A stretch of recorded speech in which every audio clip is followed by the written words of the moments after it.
जो मुस्लिम औरतें हैं या वुमेन हैं, उनको डिवोर्स अगर होती है तो उसके बाद वो मेंटेनेंस जो है वो क्लेम कर सकती हैं। इस पे भी हम बात करेंगे। जी नाज़िया।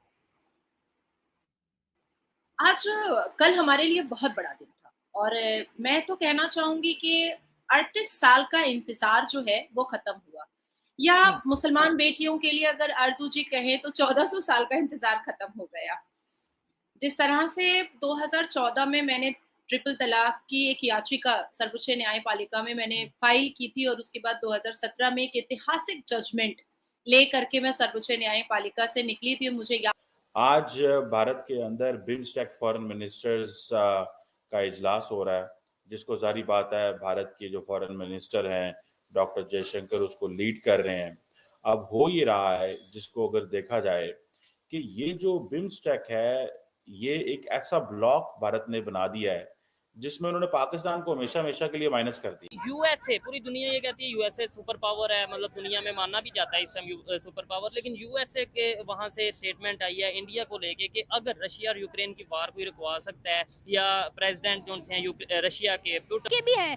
जब आप ये औरत की बात आती है हदूद गिनवाने लग जाते हैं, इसका मतलब है आप औरत को डिग्रेड करें, क्योंकि हदूद तो फिर आपके भी हैं।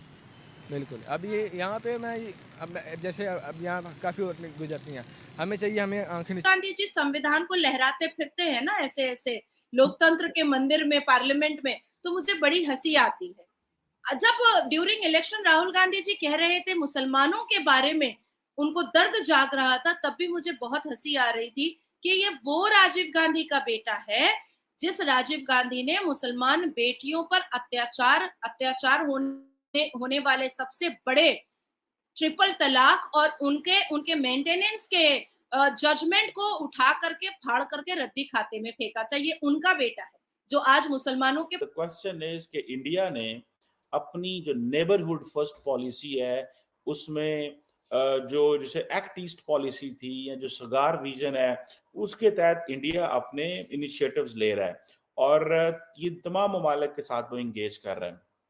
अब फॉर एग्जांपल जिसे कहेंगे ना कि क्या बेनिफिट्स होंगे, क्या होगा, क्या मिलने जा रहा है, अब जिसमें जारी बात है नई टेक्नोलॉजीज की बात हो रही है, नए चैलेंजेस की बात हो रही है, किन किन एरिया में कोऑपरेट करने की ज़रूरत है, कनेक्टिविटी को कैसे इन्हेंस करना है, फिर इंस्टीट्यूशंस कैसे बनाने हैं। ये जो देखें, याद रखें, एक एक होता है, एक लफ्ज होता है उसे बोलते हैं हम इंस्टीट्यूशनल हेजेमनी।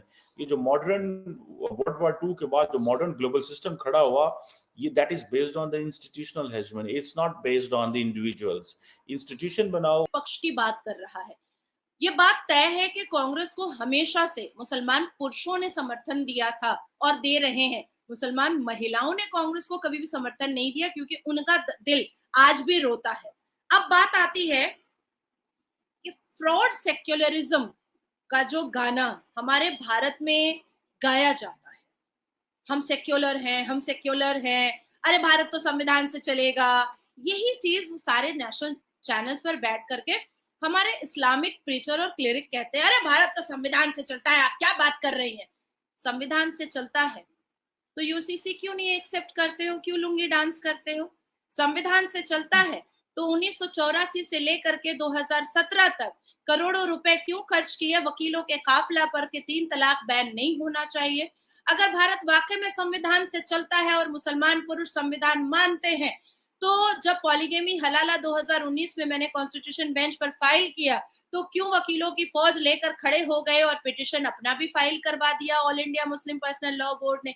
अगर वाकई में संविधान चलता है भारत में और मुसलमान पुरुष मानते हैं, तो कल जब सर्वोच्च न्यायपालिका ने इतना ऐतिहासिक जजमेंट दिया और मेंटेनेंस एलिमनी का लीगल राइट मुसलमान बेटियों को दे दिया, तो फिर आप क्यों चिल्ला रहे हैं, आप क्यों नाराजगी पिटिशन और अपर बेंच पे जाने की बात कर रहे हैं। किसी किसी धार्मिक या किसी अध्याय या किसी वेद, किसी ग्रंथ, किसी श्रीमद् भगवत गीता से तो ला करके ये जजमेंट नहीं दिया जजेस ने, ये तो उसी संविधान से दिया गया है। सीआरपीसी, क्रिमिनल जुरिस्डिक्शन का जो एक धारा आता है 125, उसके तहत दिया गया है, जो अभी बीएनएसएस के धारा 144 में आया है, जो नए कानून में आया है, उस हिसाब से कहा गया है। अच्छा, आप सोचिए कि मुसलमान बेटियां, हर कोई तो असदुद्दीन अवैसी की बेटियों के बराबर अमीर नहीं होती है ना, हर कोई तो फरहाद हकीम की बेटियों के जैसी अमीर नहीं होती है ना। फरहाद हकीम जिसने ये कहा कि हिंदू बदनसीब हैं क्योंकि वो हिंदू पैदा हुए और मुस्लिम खुशनसीब हैं क्योंकि वो मुसलमान पैदा हुए, और कन्वर्शन को प्रोवोकेशन उन्होंने दिया, उनकी भी बड़ी बेटी का तलाक हुआ है, उनकी भी बड़ी बेटी का तलाक हुआ है। लेकिन और नाजिया इलाही खान भी विधवा हुई है, उनका तलाक हुआ है, मैं विधवा हुई।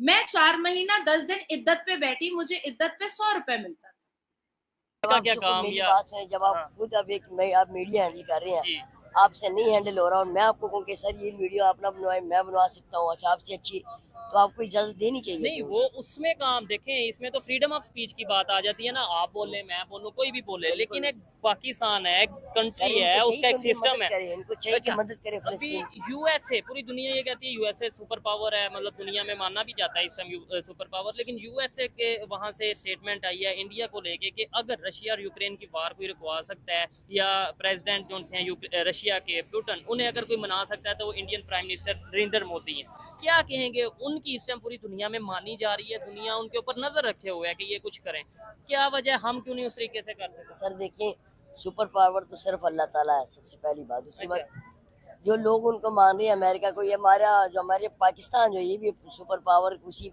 अमेरिका के नीचे है बस। अच्छा, जो अमेरिका ने कहना है वो ये पाकिस्तान तो में होना दूसरे है। कंट्री हर क्यों चीज़ नहीं, इंडिया क्यों नहीं इस तरह करता? का इंडिया क्यों नहीं करता, अब ये इंडिया का अपना एक सिस्टम है, लेकिन पाकिस्तान जो है, मैं आपको बता दूंगा, आप खुद एक साहब, आपको पता होना चाहिए ठीक है, कि आपके पाकिस्तान में अगर आपकी जज और ब्यूरोक्रेसी जो भी है, जो भी आती है, इवन बिजली के बिल भी अमेरिका। वो अमेरिका, हाँ। वो फैसले तमाम अमेरिका ने कर रहे हैं आपके। आपने जो बटन, जो आपने शर्ट पहनी है ना, उसके पे भी आपने अमेरिका को कर लिया है, अच्छा, क्योंकि आप IMF के गुलाम है, थे और रहना है आपने। नहीं रहना नहीं, ये बात गलत ये है। देखिए, नहीं, रहना मतलब मेरी ये बात सुनो, आप ये मेरी कहें बात सुनो। हैं और आगे इंशाल्लाह चेंज आ जाए। आगे चेंज 74 साल तक नहीं हुआ। हाँ। मुझे बताएं आप क्या होना है, मुझे बताएं जरा।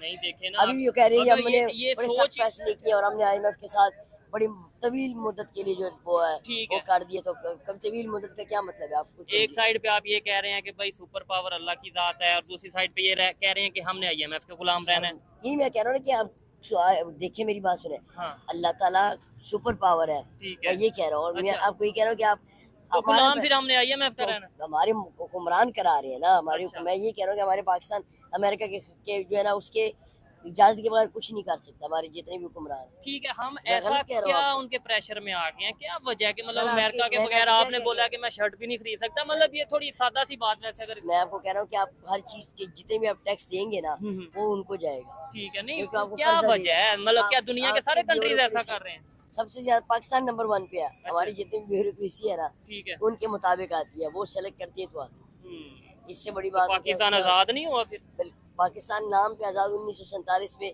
वैसे आजाद हुआ था। आजकल हर बंदे गुलाम है, हर बंदे उसी मामले में क्या से ठीक है, आजाद किसको कह रहे हैं?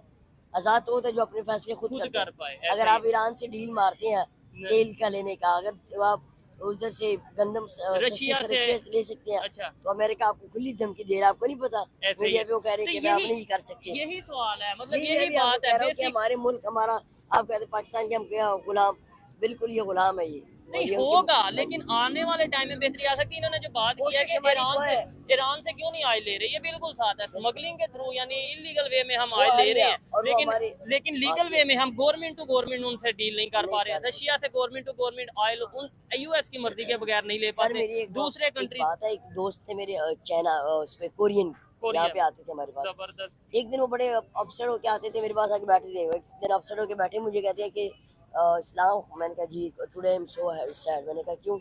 कहते कि मैंने एक कंटेनर मंगवाया है उससे कोरिया से, पाकिस्तान में, कॉस्मेटिक्स का, पाकिस्तान मैंने बिजनेस करना था पाकिस्तान में। कहते कि यहाँ के जो